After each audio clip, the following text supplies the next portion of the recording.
Because we sitting there, man. I mean, I'm sitting there really like, no matter what my past was, at some point I got to grow up and become a man.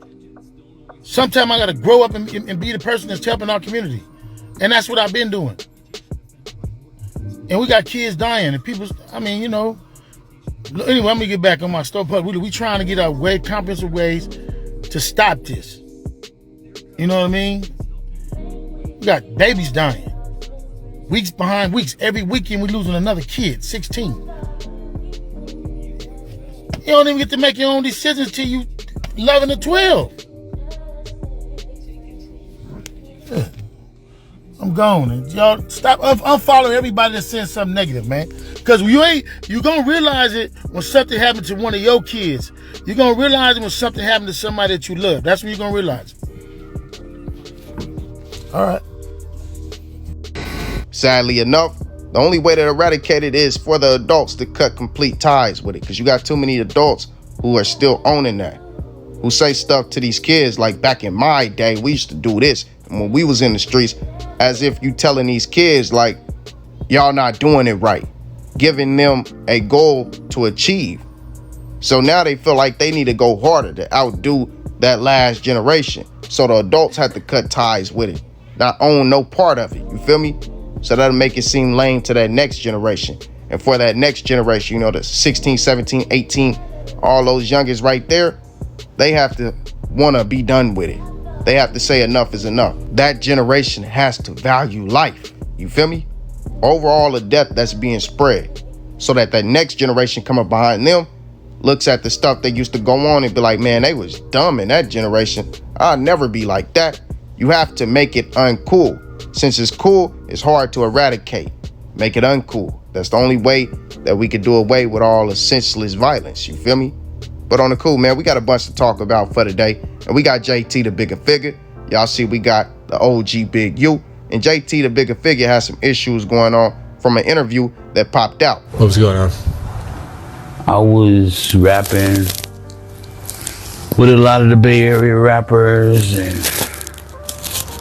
Herm Lewis and JT the Bigga Figga was washing their dope money with our rap records and giving us kilos, and we was famous. First Street, Third. This is the face of the man who just sit there and said that. What is wrong with him? JT captioned it with, I never sold kilos or clean dope money. Who is this guy?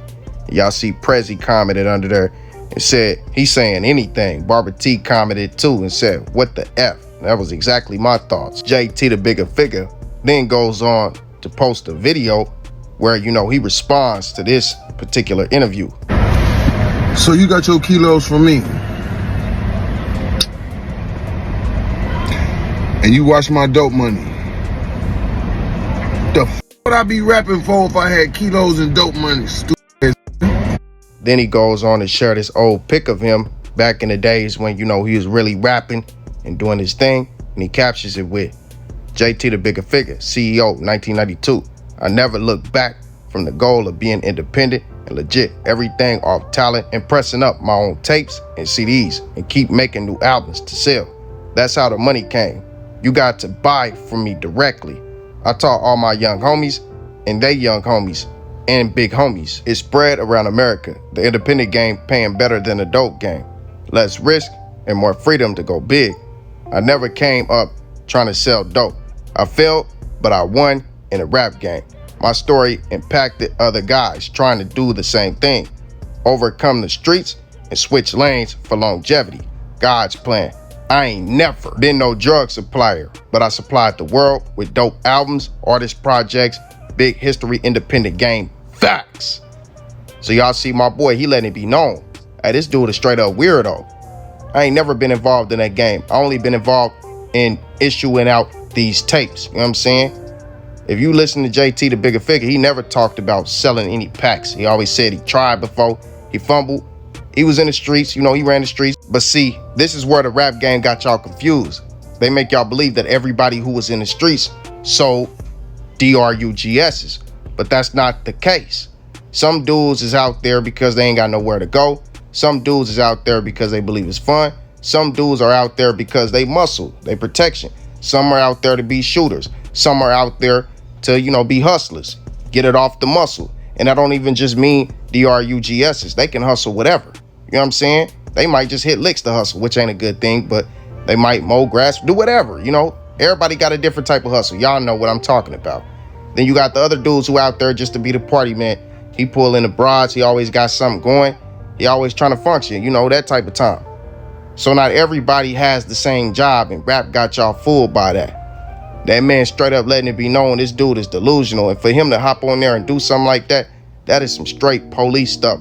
Why would you get on there and say that man's name like that? Now, the dude kind of seemed like he might have some screws loose, but yet and still, why would you say that? And for the interviewer to interview him saying stuff like that, knowing he got some screws loose. I ain't even heard the interview, haven't watched it, nothing. But just from seeing that man's facial expressions and how he's moving, I can tell that something is definitely wrong with him. You feel me? Just strange though, man. Hey, JT handled that the right way though. Y'all let me know how y'all feel about that. He also let Big U know that he loved him. You feel me? Because Big U put out this message for the youth out there in LA to try to get rid of a lot of the violence that's going on in the streets, man. Get these youngest back in school and get them back on track. That way we can get back to, how our grandparents was when they was, actually getting trades and building up the community and building Black Wall Streets and doing positive things like that. You feel me? Y'all let me know how y'all feel about all this. You feel me?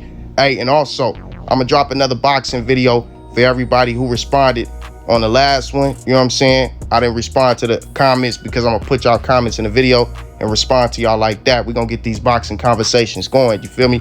Y'all let me know how y'all feel about all this. I'm going to leave y'all on this tip with Big U. Like, comment, and subscribe. Show your brother that love. And with that being said, I'm out. All praise be to the Most High. Oh, let me stop this note. Yesterday, or day before yesterday, we lost another 17-year-old. This getting ridiculous.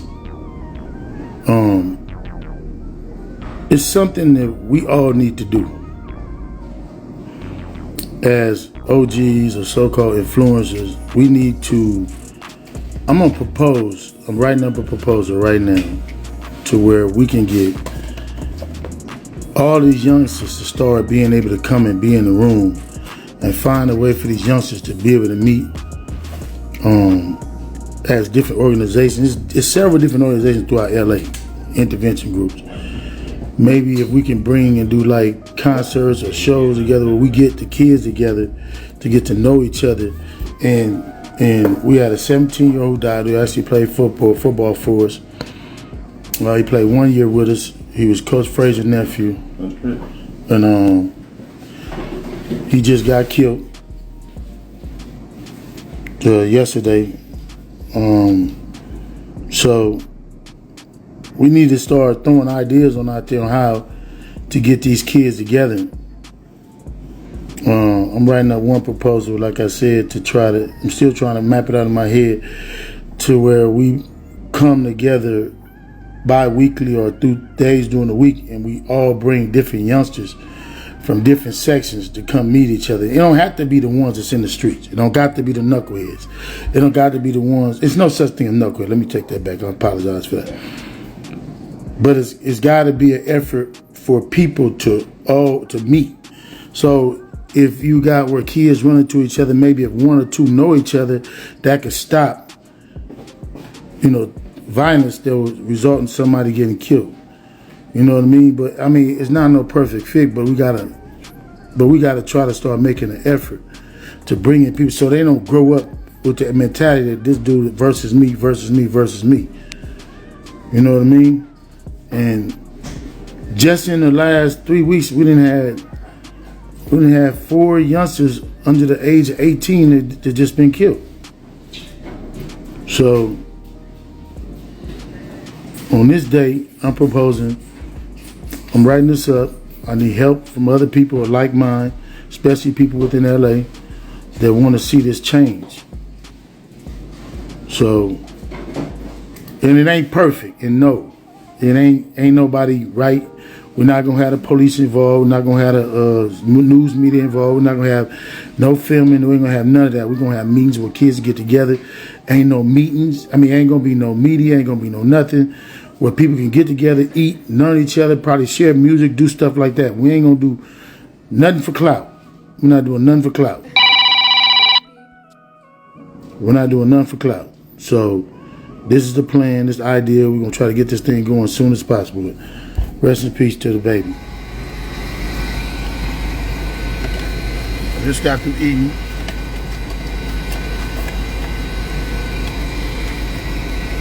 And I've been on the phone. I wrote the proposal up. Ideal I had as far as trying to create ways to get more youngsters to know each other and meet each other. That's from different sides. I kind of don't like that idea because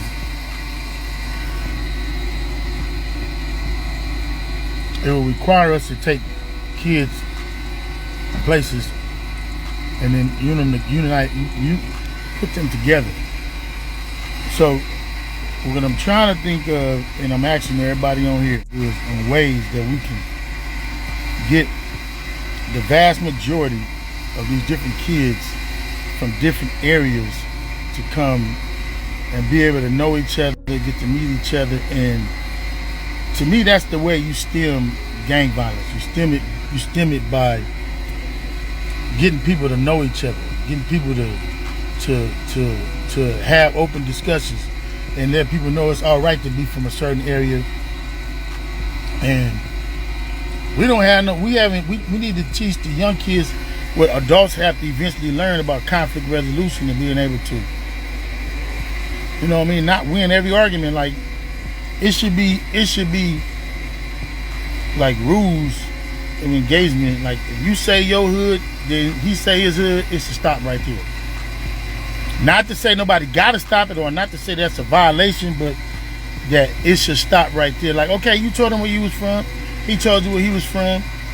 All right, it's right there. It shouldn't go no further than, especially if you guys on the same team. You know what I'm saying? I think what I'm saying is there is no perfect way to stem gang violence or to stem violence amongst people, because nobody can say how somebody gonna feel when they wake up the next morning, and can't nobody blame it on gang members. We can blame it on ourselves, our culture, because at the end of the beginning of the day, brothers fight sisters, sisters fight brothers. So we know that's gonna happen. Blacks fight blacks, white fights white. It's all gonna happen.